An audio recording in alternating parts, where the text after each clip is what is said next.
If you find yourself reacting to stuff that's happening in your quote-unquote reality and taking it as evidence that things have gone wrong with your manifestation, this video is for you. Reality is compelling, I get it. Your bank balance doesn't reflect the amount that you think would allow you to comfortably stay afloat. Your boss isn't giving you the recognition you deserve. Your romantic interest isn't giving you the time of day, and your so-called friends are trampling all over your boundaries. You are being triggered left, right, and center because honestly, how are you supposed to not react? A couple of ways. One is to detach by recognizing your power to simply observe what you don't want as if it were something that were happening to someone else, like a movie character. Just like how you can watch James Bond dodging bullets and fighting bad guys without breaking a sweat yourself. Whatever unwanted circumstances are happening in your life, just observe them with the same detachment as if it were happening to an actor playing you in a movie.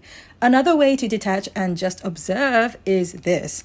Think of all of the YouTube ads that pop up that you simply click skip on or mute. It's as easy as that. Those ads are annoying, but you don't let them bother you. You just hit skip or mute the volume. Speaking of YouTube, there are tons of videos for you to watch, but you don't click on all of them, do you? You only click on the ones you want to watch. And even after you've clicked on it, you only continue to watch if you feel like it. If you don't feel like watching the whole thing, you just leave. No one is forcing you to watch the whole thing just because you clicked on it.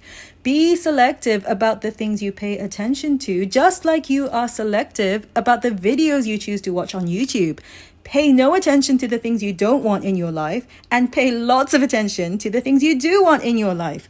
You don't have to be like, oh my God, I have to ignore this thing now. I have to ignore how annoying my boss is being. I have to ignore the way my specific person is behaving. I have to ignore how little money I have in my bank account.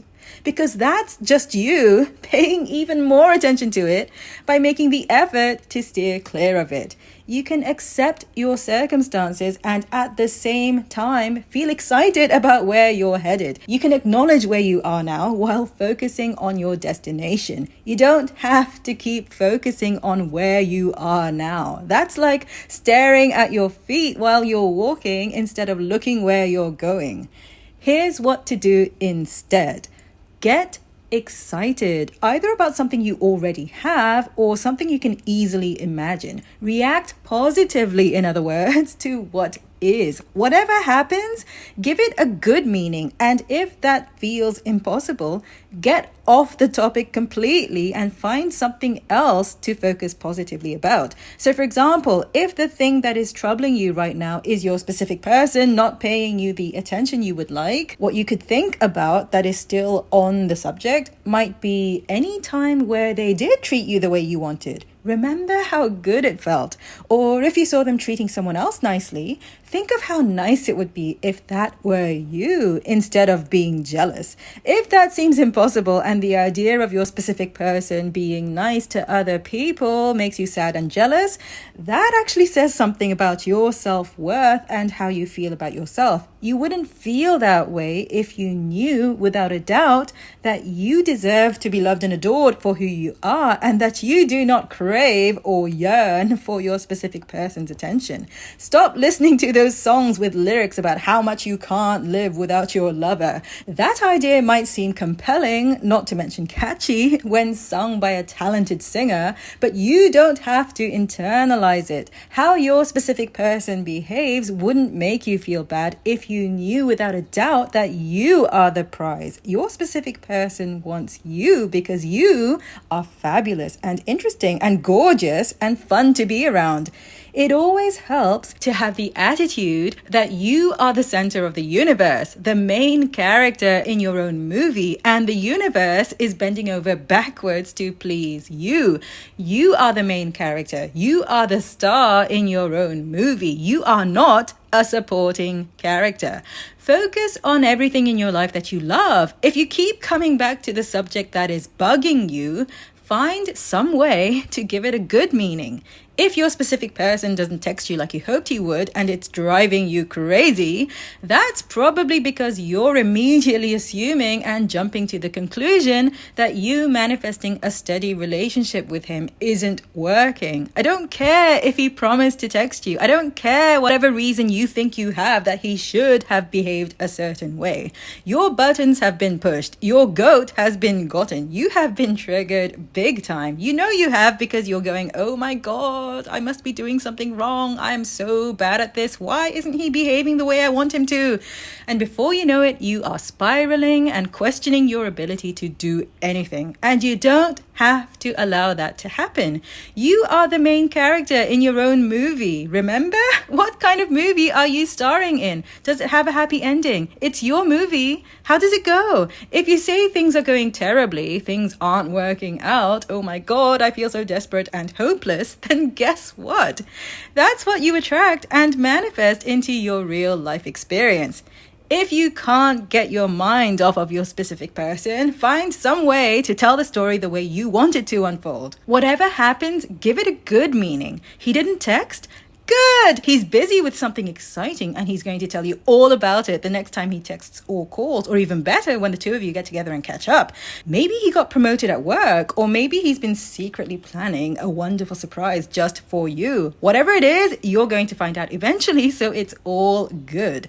You telling the story the way you want it is not for the purpose of expecting things to then unfold exactly the way you envisioned it. The purpose of telling the story the way you want is for you to flow the energy now and keep feeling good now, and not spend your energy in a lower vibration by worrying or imagining that things have gone wrong. This is important. You visualize for the sake of flowing the energy now. It's not about forcing your circumstances to change. The circumstances are changing anyway, whether or not in the manner you hope or expect. You can choose to feel good no matter what. You can choose to feel good unconditionally. That option is always available to you. You feeling good right now does not have to depend on your specific person behaving a certain way. That's conditional, and your spirit, your core vibration, is unconditional. You want to match that energy, not in order to change your circumstances, but because it feels really good to match the energy of your spirit. You feel like yourself. You feel aligned. You just feel happy. What's not to like about that? You are not waiting around, and you are not hanging on to your specific person's every word and behavior, because you are enjoying your life, doing things you love, and obviously he wants to be a part of it, part of your fabulous life, that is. And if he doesn't, who cares? There are other people who do want to be a part of your life, people who love and adore you. Think about them, and don't say there isn't anyone else. Tell the story the way you want it to be. People love and adore you. You are fabulous and fun and super lovable. If you want a happy ending, imagine it and play it in your mind over and over and over and over again. If it doesn't feel like a happy ending, rewrite it as many times as you need to. If you want to be together with your specific person, don't spend time and energy worrying about when or how. The timing is none of your business. See yourself together with this person. What are you getting up to together? Where do you regularly hang out? What kind of things do you talk about? What's it like to have him in your life? I keep saying he and him, but maybe your specific person is a she. Whatever. The point is to skip to the happily ever after part of your story and keep replaying the fun and juicy parts. If it doesn't feel good, why are you thinking it? You want to attract and manifest your happily ever after by practicing the idea of it over and over again. If it doesn't feel good and you keep practicing the idea of you not getting your happily ever after, stop and rewrite. Rewrite. It's your story. You get to choose. You are supposed to have a happy ending and live happily ever after because you are the main character and you are fabulous and adorable. Don't worry about the how. Don't worry about the when. Practice the idea of the happily ever after. You are the star. Everything you want gravitates towards you by the sheer force of your magnetic attraction. Imagine it. Imagine it. Imagine it. Imagine the ending, that is, not all of the steps that get you to the ending. If what you come up with doesn't feel fun, it isn't your happily ever after. If it doesn't feel good, rewrite. Rewriting is not a chore. Rewriting is not difficult. Rewriting is fun and exciting. Rewriting brings you closer to your perfect happily ever after. Of course you want to practice imagining it. Why wouldn't you? Your happy ending is happy, happy, happy, as romantic and whimsical as you want it to be. If you start noticing your specific person showing up in your 3D real life quote unquote reality and showering you with the kind of attention you enjoy, don't be surprised. Don't be surprised. You are the star of your own movie. Of course he loves you. And if you notice he's not showing up the way you hope, no problem, because you're on your way to your happily ever after, which may or may not unfold in the manner you envisioned. In the meantime, until your physical reality brings you your happy ending, that is, you get to positively anticipate and imagine what that happy ending might look like. You do that by visualizing and rewriting and having fun with it, because you get to imagine whatever you want to imagine. If this inspires you to get visualizing and imagining your own happy ending, good! Do me a quick favor and hit like, share the video with someone who might also enjoy it, subscribe to the channel if you like, and have a great day. See you! Bye!